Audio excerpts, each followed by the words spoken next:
عندما يتعلق الأمر بأهل القرآن فإن الأمر سهل، لأنهم بحمد الله كثر ولا نشعر بأي حرج في الموضوع عندما يراد تكريم رمز من رموز القرآن الكريم. ولكن الحرج الكبير يواجهنا عندما يطلب رمز من رموز حديث رسول الله صلى الله عليه وسلم. فمن العسير أن تطر على محدث بالمعنى الصحيح الحديث النبوي الشريف، ولا سيما عندما نجول تلك الجولة التاريخية في ربوعنا في أندلسنا وفي مغربنا، أندلسنا بالأمس وفي مغربنا، ونلتقي مع أعمدة هذا العلم ورجالاته ورموزه الكبار ورواده العظام، فإننا نخجل اليوم لأننا فرطنا وضيعا. لذلك فإن فرحنا كبير اليوم ونحن نحضر ندوة علمية في هذه المدينة وفي أحضان هذا الجبل تهتم بحديث رسول الله صلى الله عليه وسلم، وتطرح هذه السؤال وتذكر الغافلين وتنبه النائمين إلى أنهم فرطوا في ميراث عظيم تركه آباؤهم وأسلافهم بين أيديهم فما حافظوا عليه. لذلك فإننا نعتبر أن هذه الندوة وما سيجري فيها إن شاء الله من نقاش حول الموضوعات التي ستناقش خلالها، لا شك أننا سنشعر بأن هناك إحساس كبير وهناك أيضا دعوة ملحة وقوية من الباحثين الذين سيتعاقبون على تناول الكلمة في هذه الندوة.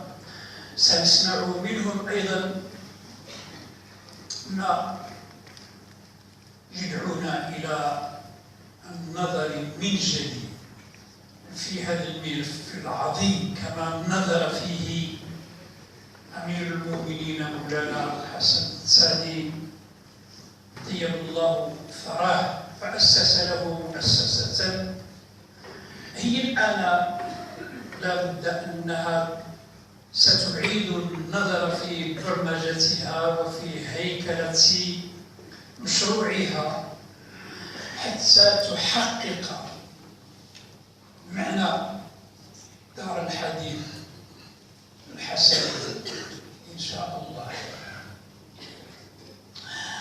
هذه الدار حافظ عليها ولي الأمر الآن مولانا محمد السادس حفظه الله، حافظ على هذه المؤسسة بل ونقلها من مكانها القديم إلى صرح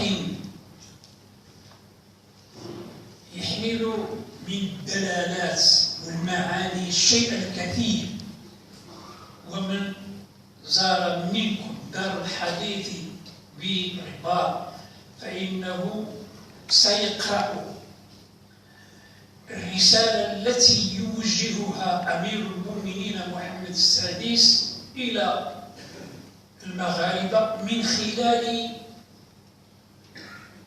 صورة ذلك الصرح وما يحمله هذا الصرح من إشارات تاريخية حضارية معانية كلها ترتبط معنى وجودنا العلمي ووجودنا الحضاري. أمة بدون علم ليست أمة.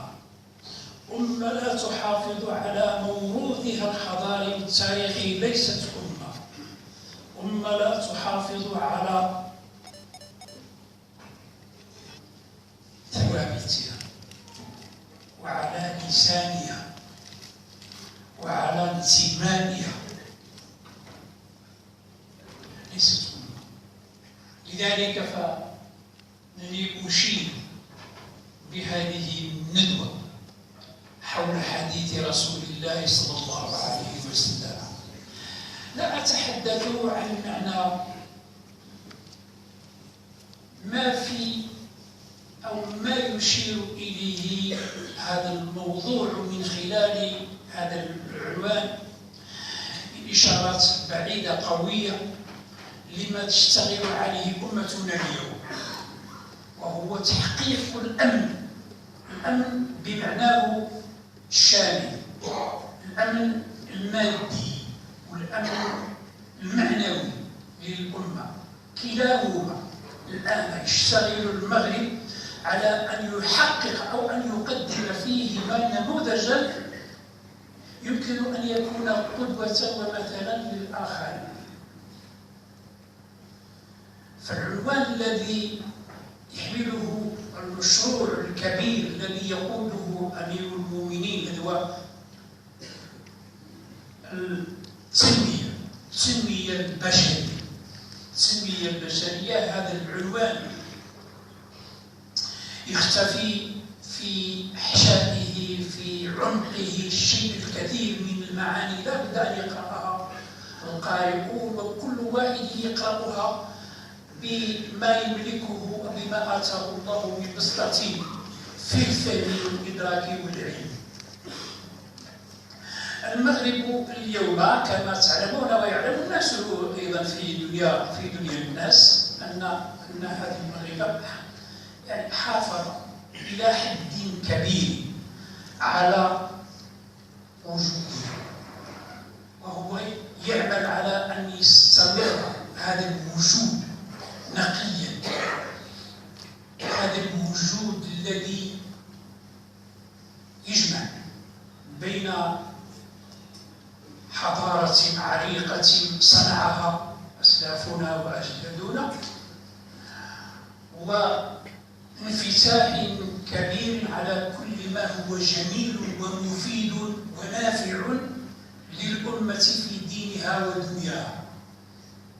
هذا النموذج الذي يصنعه المغرب اليوم بقيادة إمامه الأعظم هو نموذج بدأ الناس يلتفتون إليه وينظرون إليه على أنه شيء يستحق أن يقتبس منه. وأنتم لا شك قد شاهدتم أن هناك من تقدم أيضا يقتبس بالفعل، وهناك من انخرط في هذا المشروع الذي يصنعه. لكن هذا المشروع بقاؤه واستمراره ونجاحه يتوقف على أن يتعبأ لحفظه الجميع.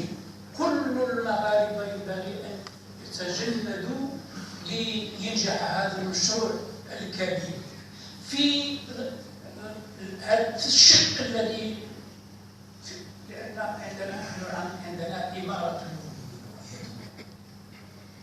إمارة المؤمنين تشتغل في هذا الحقل المعنوي، الحقل الروحي الذي يمثل جزءا قويا في هذا الإنسان، والذي لا بد منه ليكون هذا الإنسان إنسانا وله معنى.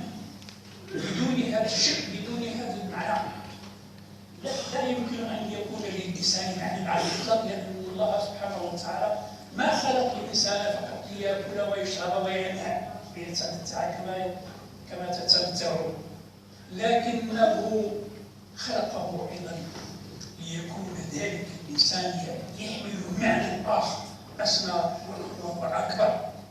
هذا البعد في الإنسان إنما يحققه هذا العمل الذي يمثل هذا الشق من ولاية أمرنا في هذه البلد، لأن ولاية أمرنا فيها إمارة المسلمين وفيها أيضا رئاسة. النموذج الذي صنعه المغرب ويصنعه المغرب، الذي بدأ فيه المغرب منذ عهد الحسن الثاني رحمه الله 1980، انطلق هذا المشروع، انطلق مشروع إعادة الاعتبار للوجود المعنوي للأمة، لثوابتها، لانتمائها، لعراقتها، لكنه بقي يسير بخطى، ربما بقي بعض الشيء، لكنه انطلق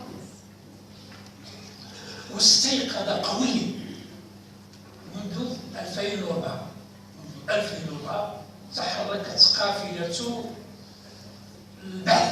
البعث المعنوي، البعث الروحي، البعث الديني قوي. ففي خلال 2004 بدأت حركة جديدة في العالم. هذه الحركة تطورت، أذكر فقط غير بعض ما هو ظاهر. هذه المؤسسة العلمية التي نجلس اليوم في ضيافة ندوتها، كان عدد الذين يشتغلون في هذه المجالس لا يتعدى 12 مجلسا في المغرب كله، ولكن منذ 2004 ارتقت هذه المجالس من 14 مجلسا إلى 82 مجلسا تغطي كل تراب المملكة المغربية. ليس هذا فقط، ولكن الإمامة العظمى في هذا البلد لاحظت بأن نصف المجتمع غائب عن هذه المؤسسة، نصف المجتمع غائب عن هذه المؤسسة. هذه مؤسسة علمية كان فيها فقط علماء رجال، لكن منذ 2004 فتحت المؤسسة أحضانها للعالم. كان هذا الانفتاح ربما خجولا شيئا ما، ولكنه بدأ ينمو بوتيرة سريعة. ففي كل مجلس علمي كانت فيه سيدة أو سيدتان، عالمة وعالمتان، لكن قبل كما تعلمون قبل بضعة أشهر أعلن أمير المؤمنين وأعطى أمره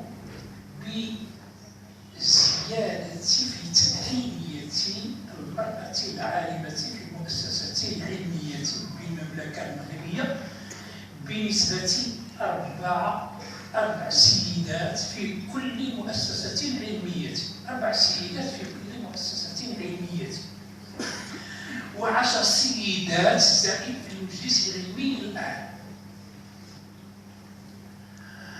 معنى هذا أن عدد الأعضاء في المجلس المحلي الذي كان عدد أعضائه 8 بشيخ المجلس ورئيسه، فأصبح عدد الأعضاء اليوم 11 عضوا. هذا على مستوى تمديد الخريطة المعنوية في البلد، وعلى مستوى تقييم وتلقيح هذه المؤسسات بعنصر جديد فاعل، لكن أيضا على مستوى تحميل هذه المؤسسة العلمية بوظائف جديدة أخرى لم تكن عندها من قبل.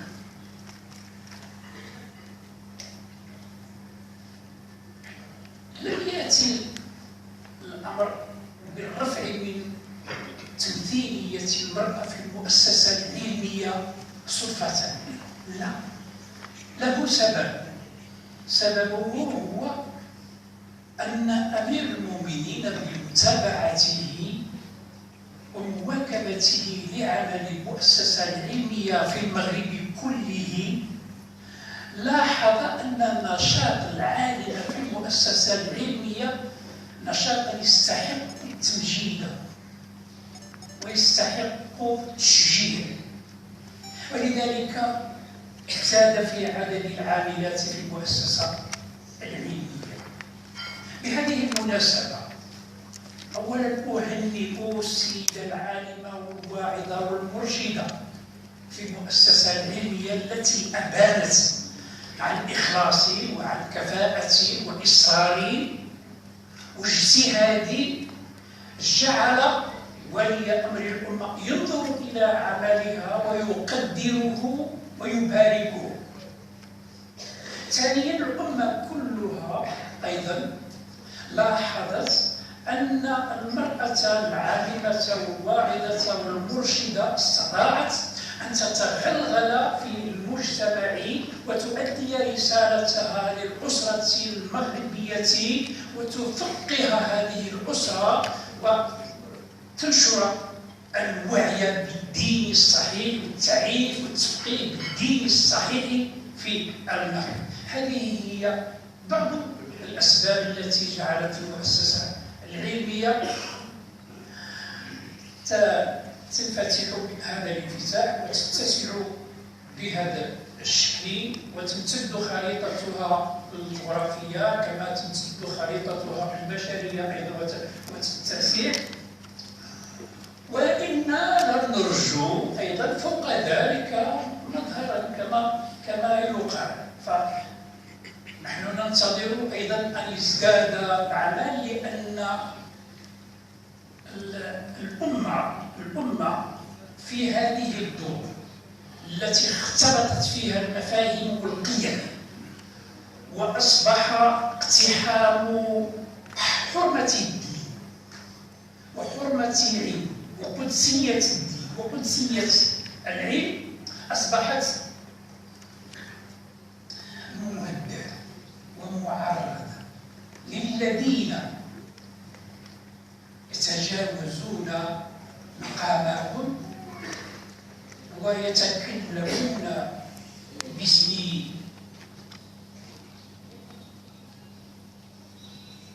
الدين دون أن يملكوا أدوات الدين وأدوات العلم. الرسول عليه الصلاة والسلام كما يقول الذين نقل إن هذا العلم دين، علم الفقه وعلم الحديث وكل هذه العلوم الشرعية لها صلة بالدين، وكل ما له صلة بالدين لابد أن يؤخذ من أهله، وأهله هم الذين أخذوه عن شيوخ العلم بالسند الصحيح. من قبل كان أهل المغرب عندما يتحدثون عن قمم العلم يقولون إنه تخرج من جامعة القرويين. جامعة القرويين ما هي جامعة ديال فاس واحد. جامعة القرويين هي جامعة مغربية، جامعة ديال المغرب كله، لأن المغاربة من الشمال والجنوب ومن الشرق والغرب والوسط ومن الجبال والسهول كلهم كانوا يدرسون إما في جامعة القرويين وإما في جامعة ابن يوسف في الرابع. هذه هي المؤسسات التي كانت تصنع العلماء الذين يؤخذ عنهم الدين. الآن يجري العمل والاجتهاد من أجل أن يعاد لهذه المصانع التي كانت تصنع الرجال الذين يحملون هذه الأمانة. هذه هي الأمانة، إن هذا العلم دين فانظروا عمن تأخذون دينكم. إن هذا الدين الإسلام لا يؤخذ من الزكاة ولا من الشاهد ولا من المقهى ولا من الخلايا التي لا يؤخذ من الدين، يؤخذ من أهله المؤتمنون عليه الذين أخذوه أيضا عن أهله خلفا عن سلف. هذه هي الرهانات، وهذا هو التحدي الكبير الذي يواجهه المغرب اليوم، وهو يبني نموذجا متفردا في بابه. ولا بد من ربح هذا الرهان، ولا بد من تحقيق هذه النتائج وهذه الأمنية، ولكنها لن تتحقق إلا بإجماع الأمة كلها. الأمة كلها مدعومة ومسؤولة وراء إمارة المؤمنين. الفضل في بقاء هذا المغرب المتماسك موحد بحمد الله. ما يمكن أن يختلفوا في بعض الأمور مناقشة بعض الأمور، ولكنهم عندما يحسون بأن أمنهم المعنوي وأمنهم المادي مهدد، فإنهم يصبحون كتلة واحدة وصفا متراصا لا يمكن اختراقه أبدا. السر في هذا هو أن هذا المغرب حافظ ويحافظ، ومن تجليات محافظة أهل المغرب هو أنهم حافظوا على نظام حكمي، نظام الحكم في المغرب. نظام الحكم في المغرب يجر وراءه أكثر من 1200 سنة. 1200 سنة تحت مظلة إمارة المؤمنين. إمارة المؤمنين هي جامعة، وأمير المؤمنين هو أبو المغرب، وأبو المغربية والمغرب كبارا وصغارا، شيبا وشبابا، نساء ورجال. هذا هو المغرب، هذا هو المغرب الكيان، المغرب حضارة، المغرب وجود وليس فقط. ولذلك فعندما يتميز المغرب اليوم بأن فيه شيء لا يوجد في جهات أخرى، فالسر في ذلك يعود إلى أنه متمسك بأصالته، متمسك بقوته، متمسك بجذوره، متمسك بعمقه الحضاري، بعمقه الديني، بعمقه الوطني، وهو يجتهد دائما لأن يطور ذلك ويزيد فيه ويغنيه باستمرار. مرة أخرى أحيي هذه وأحيي الذين حضروا في هذه مرة أخرى، وأتمنى للذين سيناقشون محاور هذه المدة أن يوجهوا من خلال مناقشتهم رسائل حول هذه القضايا الكبيرة، ولا سيما قضية أمن هذه الأمة التي تشغل بال الجميع. فبارك الله في الفاعلين الصالحين المصلحين، وزاد الله في كم وكيف حكماء هذا البلد وعقلائه، واكثر الله منهم وكثر جمعهم وسوادهم إن شاء الله، وجعلهم قوة حامية تحرس الأمن المادي والمعنوي لهذه الأمة تحت ظل الولاية العامة والإمامة العظمى لهذه البلاد، إمارة المؤمنين. أمر الله بقاءها وحقق لها النجاح في هذا المشروع العظيم